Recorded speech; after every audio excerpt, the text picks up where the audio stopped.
Hi guys! Welcome back again sa aking channel. My name is Jeefrey Maulawin. And today's video, ituturo ko sa inyo kung paano mag-sign up and mag-verified sa ABRA wallet. So, bago nga natin umpisa ng ating topic at kung bago pa nga lang kayo dito sa aking YouTube channel, please subscribe and visit my Facebook page and follow. And sumali na rin kayo sa ating Telegram channel. So, nandyan lahat guys ng aking social media sa description down below. And syempre, hindi mawawala ang ating every video giveaway. So yun guys, copy lang natin yung URL nitong ating last video. And then paste lang natin dito sa comment picker. So yung sagot doon is kawayan. And then get YouTube comments na natin to. So maraming salamat sa 14 na sumali. So start na natin to. Ayan. So congrats sa mananalo. 30 Gcash po yan. So yan, congrats sa'yo Jennifer, nanalo ka ng 30 pesos. And send ko na nga lang yan sa Gcash. So punta na tayo dun sa ating riddle. So ito na ang bugtong para sa video na ito. Isa ang pasukan, 3 ang labasan. So kung alam mo ang sagot, i-comment mo na dyan sa ating comment section para magkaroon ka ng chance na manalo sa ating giveaway. So, punta na tayo sa ating main topic. So, nga guys, yung unang-una kong gagawin para makita nyo yung aking ginagawa dito sa aking phone is ilalagay ko itong aking cellphone dito sa ating screen.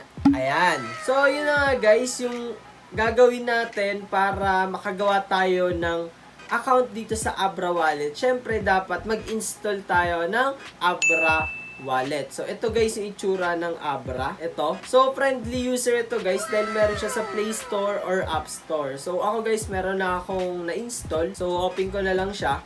Ayan. And then, dito sabi, Investing Simplified. So, get started lang natin to. So, dito guys, ilagay nyo lang dito yung inyong first name and yung inyong last name. So, example, lagay ko sa girlfriend ko guys.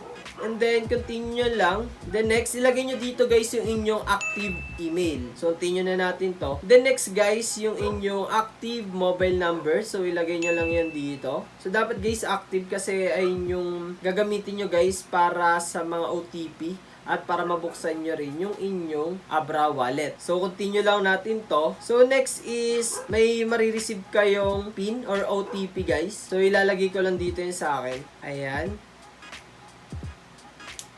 And then dito guys, are you a US resident? Syempre, lagay lang natin dito is no, I am not resident or citizen of the United States of America. And confirm nyo lang.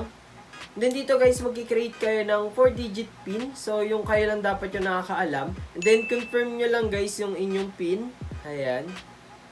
So, ito guys, meron ditong ipapakitang recovery phrase. Dapat guys, itabing yun. Huwag nyo siya isisave sa inyong phone. Dapat guys, isulat nyo siya. Mas better na isulat nyo siya. Or wag sa phone kasi pag na-format yung phone ninyo is mawawala na yung pera nyo dito sa ABRA wallet. Kasi once guys na sabihin natin na uninstall nyo yung ABRA wallet nyo, hindi nyo na siya mare-restore. Kaya kailangan dapat lagi nyong nakatabi itong recovery phrase na to. So, show my phrase now lang natin to. So, ayun guys, ito yung aking recovery phrase. Dapat natago to. So, siguro guys, binalak to ng ABRA. Alam ko naka-block to siya guys eh. Bawal i-video. So, madalas guys, yung recovery phrase is 13 words yan. Dapat tama yung spacing nyo guys kapag mag-re-restore kayo ng account niyo. So, ito, click lang natin itong yes, I wrote it down. And then, sabi dito guys, enter wallet recovery phrase. Yun, paste nyo lang dito guys. Or dapat nasulat nyo na siya. So, confirm phrase lang natin to. And then, ito na sabi guys, you're all secured. And then, okay, take me to my dashboard na tayo guys. So, and guys, nandito na tayo sa ating dashboard. So, kung makikita nyo, ito lang yung makikita nyo muna sa portfolio ninyo or yung dashboard ninyo. Yung Bitcoin, Bitcoin Cash, Ethereum, Litecoin, and yung peso nga, yung Philippine peso. So, next naman guys, click nyo itong verify identity. Ayan, kasi kailangan guys is verified kayo dito. Ayan. Then, sabi dito, take a minute to verify your identity. So, number 1, take a picture ng valid ID ninyo and then take a selfie. So, kailangan guys, bago kayo makagawa ng ABRA wallet or bago nyo ma-verify yung inyong ABRA wallet, kailangan meron kayong valid ID. So, okay lang natin to. Then, allow. So, and guys, ito yung mga kailangan na ID dito. Passport, driver license, plastic card, and other format. Kung meron kayong postal ID guys, sa plastic card kayo, or yung TIN ID. So, yung ginamit ko kasi guys, postal. And yung other format naman siguro, try nyo rin yung mga birth certificate kung pwede siguro. And guys, pakita sa inyo. Ito guys. So, Ayan guys, dapat picturean nyo muna yung nasa harap ng ID ninyo. Ayun yung unang gagawin. Mas maganda guys kapag malino yung nyo, kuha ng mga ID or ng mga information dito. Mas madali kayo ma-verify. And then next naman nito guys is yung back naman. Continue lang to. Then yung back naman yung pipicturean. I-align nyo lang guys yung ID ninyo guys. Alam ko guys naka-block to sa screen. So madali lang naman guys mag-verify dito guys. Parang yung mga normal na lang, na mga pinifill upan. Tulad ng Gcash guys, parang ganun lang naman siya. So next naman guys is get ready for your video selfie. So video selfie naman to. So ayan siya. Ito sa inyo. Ganyan lang. So I'm ready lang natin to. Ayan. Tapos sabi, move better closer. So lapit lang. Hold still. Analyzing biometric data. Upload success. So next na gagawin nyo guys is be-verify nyo lang yung inyong first name, last name, and then yung date of birth. So yan. So kailangan guys tama para madali kayo ma-verified. So next naman guys is yung inyong address. Lalagyan nyo lang dito yung inyong address.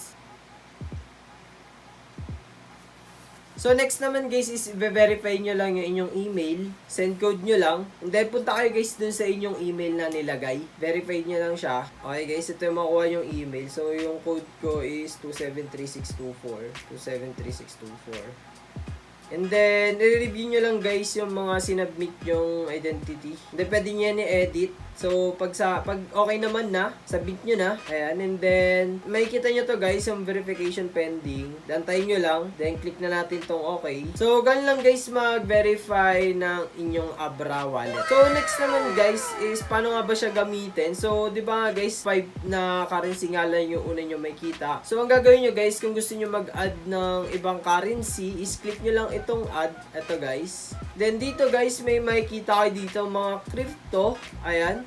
Nasa 110 plus to na crypto guys.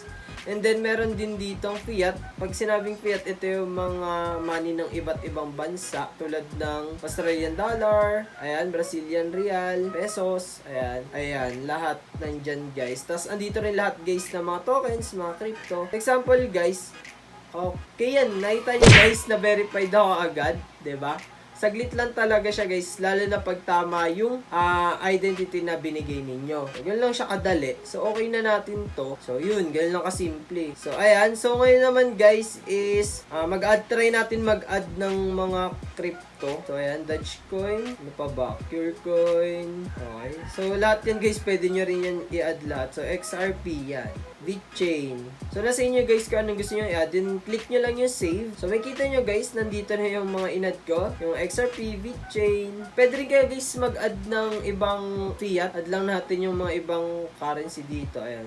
Makita nyo. US dollar. Makita nyo nandyan. So, yun. Pwede nyo ni-add. And, yun. Pwede nyo rin naman yung tanggalin guys kung gusto ninyo. So, click nyo lang ulit yung add. And then, example, alisin natin itong VChain. Yan. Click nyo lang din. And then, save. Wala na yung VChain sa inyong portfolio. Ganun lang siya kasimple. And then, next naman guys. So, paano kayo dito makapag-add ng pera? Click nyo lang itong add money. Ayan. And then, pwede kayo dito guys mag-add ng pera sa 7-Eleven. Sa cash. Itong cash guys sa mga teller nila to. Yung trusted teller nila. Allow ko lang to. So, ito guys yung mga tambunting. Ayan. Mga tambunting dyan guys. So, lagay nyo lang dito guys yung address ninyo. Kunyari, North Fairview.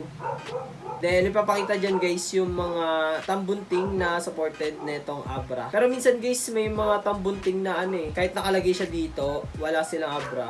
Parang gano'n, parang hindi nila supported. So, meron din namang cryptocurrency. Ayan, kung gusto nyo mag-deposit guys. Sa coins.ph, papunta dito pwede. XRP, Litecoin, Bitcoin, yan. Then, pwede rin naman Visa or Mastercard. So, meron siyang 7% na fee and $10 yung kanyang minimum. So, ayan, isang natin. And then, meron din naman silang bank wire transfer. Ang recommended ko lang dito guys is yung sa cash tsaka yung deposit sa cryptocurrency. So, ipapaliwanag ko guys sa ibang video yung kung bakit mas maganda yung pag-deposit sa currency and sa cash kaysa sa iba guys. So, back na natin to. So, yun nga guys, ganun lang kadali mag-verified at gumawa ng account dito sa ABRA wallet. So, madali lang talaga siya ma-verified guys, lalo na kapag maganda yung picture. So, yun nga, dito guys, may kita nyo dito sa portfolio na naka-negative lahat halos ng coins dito guys. Ayan, kahit saan dyan, add tayo ng iba pang mga coins para makita nyo. Tignan natin guys kung talagang bagsakan ngayon yung coins.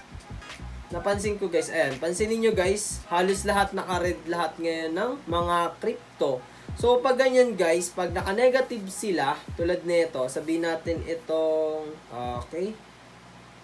Ayan guys, itong Curecoin, pansinin nyo, ngayong week, negative 36.73% na kagad yun nawala sa kanya. So, ang laki ng bagsak. Kapag ka mababa guys, or kapag naka-color red, itong mga percent na to, maganda mag-invest dyan guys. Kasi possible guys, tataas yan. Disclaimer lang guys, hindi ako professional and hindi ako yung inyong financial advisor. So, kailangan nyo rin guys mag-search, do your own research bago kayo dito mag-invest. Pag-aralan nyo muna, magkaroon kayo ng time na mag-aral para dito or bago kayo mag-invest. Pero yun nga sinasabi sa inyo, mag-buy kayo kapag mababa yung rate ng isang coins and then i-hold nyo lang. And then kapag tumaas, i-sell nyo na. Depende. Tignan nyo rin kung kikita kayo mamaya. Pag ka-sell ninyo, mababa pa, akala nyo maganda na, edi lugi pa rin kayo. Lalo na guys, may mga transaction fee pa yan, may mga conversion fee. So sa susunod na video guys, i-explain ko yan sa inyo lahat. So ngayon, ganun lang and ganun lang naman siya kadali. And I hope na may natutunan kayo at gustuhan nyo ang video na ito. And please like, subscribe, and hit the notification bell para ma-notify kayo sa susunod ko pang video.